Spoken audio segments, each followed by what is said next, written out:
Friends, मैं doctor Richa Premda, clinical psychologist Bhopal.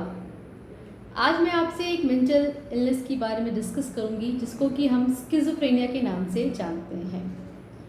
Last week 21 मई 2021 को हम लोगों ने वर्ल्ड स्किज़ोफ्रेनिया डे मनाया था। उसी के अंतर्गत कुछ कॉमन क्वेश्चंस जो पेशेंट और पेशेंट के रिलेटिव्स के मन में रहते हैं उससे आपसे डिस्कस करना चाहूँगी। स्किज़ोफ्रेनिया क्या होता है? What are its clinical features? इसे हम कैसे जानेंगे कि कैसे इस व्यक्ति के अंदर में चेंजेस देखने को हमें मिल रहे हैं। Schizophrenia is a broader term जिसमें कि व्यक्ति के बिहेवियर पैटर्न में, उसके परसेप्शन में, उसके इमोशंस में चेंजेस देखने को आपको मिलेंगे। उसकी जो स्पीच पैटर्न है वो काफ़ी डिसऑर्गेनाइज्ड रहेंगी। बिहेवियर में आपको चेंजेस दिखेंगे कि जैसे कि वो काफ़ी एग्रेसिव एट टाइम्स हो जाता है। अपना व्यवहार जैसा वो पहले नॉर्मल किया करता था व्यक्ति के साथ वैसा नहीं करता है। अपने आप को सोशली अलूफ करने की कोशिश करता है। अकेले में बैठ के बुदबुदाता है, मटरिंग करता है।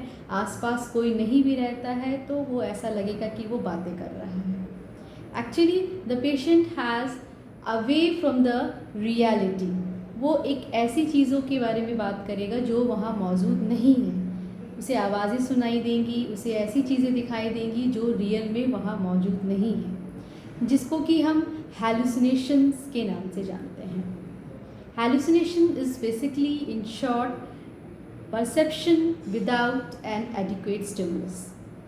वो स्टिमुलस के नहीं रहने के बावजूद भी व्यक्ति को वैसी चीज़ें दिखाई देती हैं या फिर सुनाई देती हैं। तो ये कुछ इम्पॉर्टेंट फीचर्स आपको देखने को मिलेंगे उस व्यक्ति विशेष के अंदर में, जो कि उसकी फंक्शनिंग को यानी कि पर्सनल लेवल पे, सोशल लेवल पे और ऑक्यूपेशनल लेवल पे उसकी फंक्शनिंग आपको डिस्टर्ब देखने को मिलेगी। कहीं ना कहीं जो नॉर्मल पैटर्न उसके लाइफ का था उसमें आपको चेंजेस देखने को मिलेगा।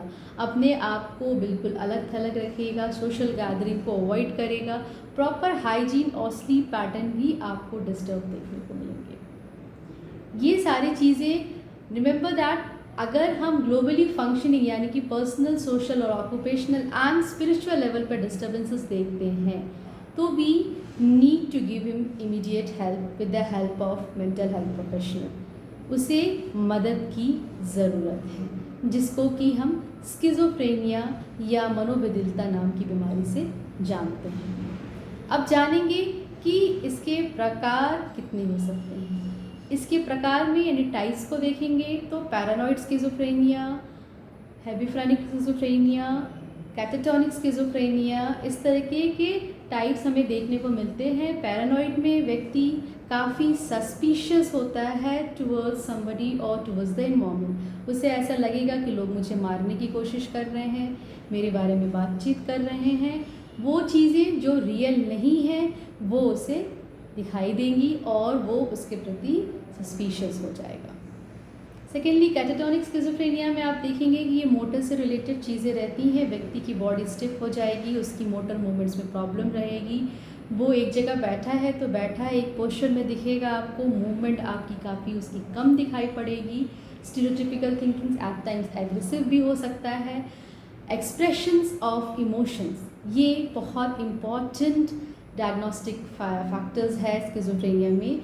आपको प्रॉपरली जो इमोशंस का जो एक्सप्रेशंस होता है उसमें आपको चेंजेस देखने को मिलेगी। यानी कि अगर पेशेंट को किसी पर्टिकुलर सिचुएशन में या कोई इंसिडेंट में उसे अगर हैप्पीनेस दिखाना है, उसे हंसना है, तो आपको उसके अंदर वो इमोशंस एक्सप्रेस होते हुए नहीं दिखाई देगा। एंगर दिखाना है, बिल्कुल इफ़ेक्ट जो है उसमें आपको चेंजेस देखने को मिलेगी। प्रॉपरली एक्सप्रेशन जो होता है इमोशंस का उसमें आपको चेंजेस देखने को मिलेंगे। तो ये सारे जो कुछ लक्षण होते हैं, ये सिम्टम्स जो होते हैं, आप उसको पेशेंट को आप डायग्नोस कर सकते हैं और उसकी प्रॉपर ट्रीटमेंट के लिए मेंटल हेल्थ प्रोफेशनल के पास जा सकते हैं।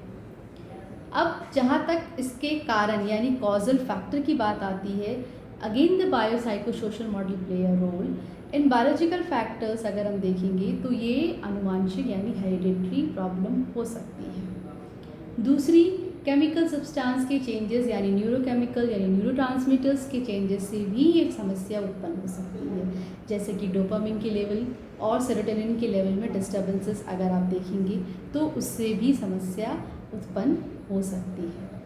अगर आप साइकोलॉजिकल फैक्टर्स पर देखेंगे तो stress is the major factor of all the ills. आपने देखा होगा कि मैं हमेशा स्ट्रेस की बात करती हूँ। अगर आप स्ट्रेस को ऑप्टिमम लेवल पर जाने पर अगर उसको मैनेज कर लेते हैं तो आप इजीली अपनी लाइफ को लीड कर पाते हैं। बट अगर कोई व्यक्ति उसको मैनेज नहीं कर पाता है, अपनी डेली प्रॉब्लम्स को सॉल्व नहीं कर पाता है, तो उसकी फंक्शनिंग में प्रॉब्लम देखने को मिलती है। Other than that, important is the childhood experiences, bitter childhood experiences, family environment.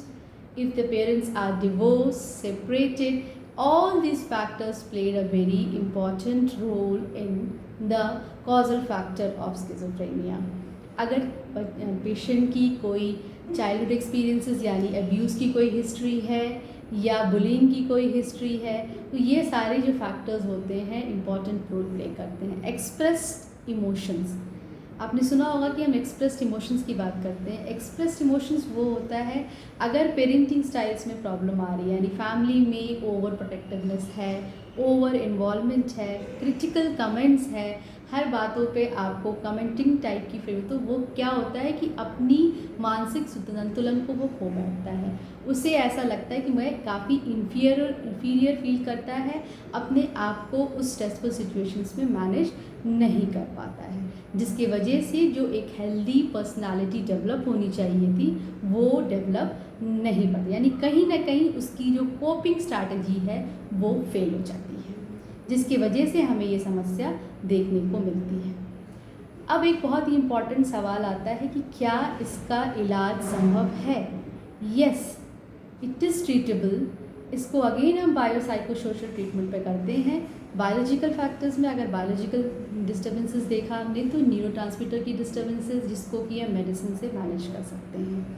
Aggression, behaviour changes, pattern जो हैं वो सारी चीज़ें आप अपेरेंटली मेडिसिन में आप चेंजेस देख सकते हैं। उसको मेडिसिन देने से उसके अंदर में आप चेंजेस ऑब्जर्व कर सकते हैं कि वो जो पहले एग्रेशन दिखा रहा था, अपने आप से बातें कर रहा था, रियलिटी से थोड़ा अवे दिख रहा था, ये सारे जो चीज़ें हैं काफ़ी हद तक आपको मैनेज होते हुए दिखेगी, तो पेशेंट में इम्प्रूवमेंट दिखता है।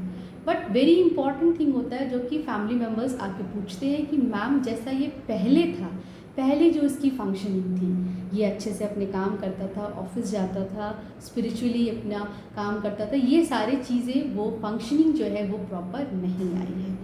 तो इसके लिए साइकोथेरेपी बहुत इम्पॉर्टेंट रोल प्ले करती है और उसकी मदद करती है। उसकी एक्टिविटी शेड्यूलिंग के माध्यम से उसकी डेली लिविंग मॉनिटरिंग टास्क करती है, जिससे कि उसको हम इन्वॉल्व कर सकें, उसकी डेली रूटीन को चेकआउट कर सकें और अल्टरनेटिव टास्क दे पाएँ। तो ये एक्टिविटी शेड्यूलिंग से उसको हम रेगुलराइज करने में उसकी एक्टिविटीज़ को हेल्प करते हैं। जैसे मैंने बताया कि सोशल में प्रॉब्लम आती है, अपने सोशल आइसोलेशन में पेशेंट रहता है, तो सोशल स्किल्स ट्रेनिंग यानी असर्टिव ट्रेनिंग, ये स्किल्स उसमें डेवलप कराते हैं with the help of social skills training, when to say yes, when to say no, how to reproduce it out when the question is being asked. ये सारी चीज़ें जो है सोशल स्किल्स ट्रेनिंग से वापस के स्किज़ोफ्रेनिया में बहुत इंपॉर्टेंट रोल प्ले करता है। इसको हम साइकोथेरेपी के माध्यम से ठीक कर सकते हैं। तीसरा आता है emotion focus therapy. Again I say this a problem of emotional expression, तो इमोशन फोकस थेरेपी भी बहुत इंपॉर्टेंट रोल प्ले करती है। Along with that cognitive behaviour therapy also played a very important role. Cognitive behaviour therapy से आप उसकी जो faulty cognition यानी कि उसकी कॉग्निशन जो कि अनहेल्दी है उसको हम हेल्दी बना सकते हैं। रिमेंबर दैट हमारा मेन फोकस जो होता है उसकी फंक्शनिंग, अगर उसकी फंक्शनिंग को हम ठीक कर पाते हैं तो पेशेंट को एक हेल्दी लाइफ हम दे पाते हैं। उसकी फंक्शनिंग पे फोकस करना, उसकी personal, social, occupational and spiritual life को हमें हेल्दी वे में डेवलप करना है, जिसको कि हम साइकोथेरेपी की मदद से बहुत हद तक ठीक कर सकते हैं। Friends, please take the help of mental health professional, get the early treatment, help your family members and be healthy, stay safely, bye, take care.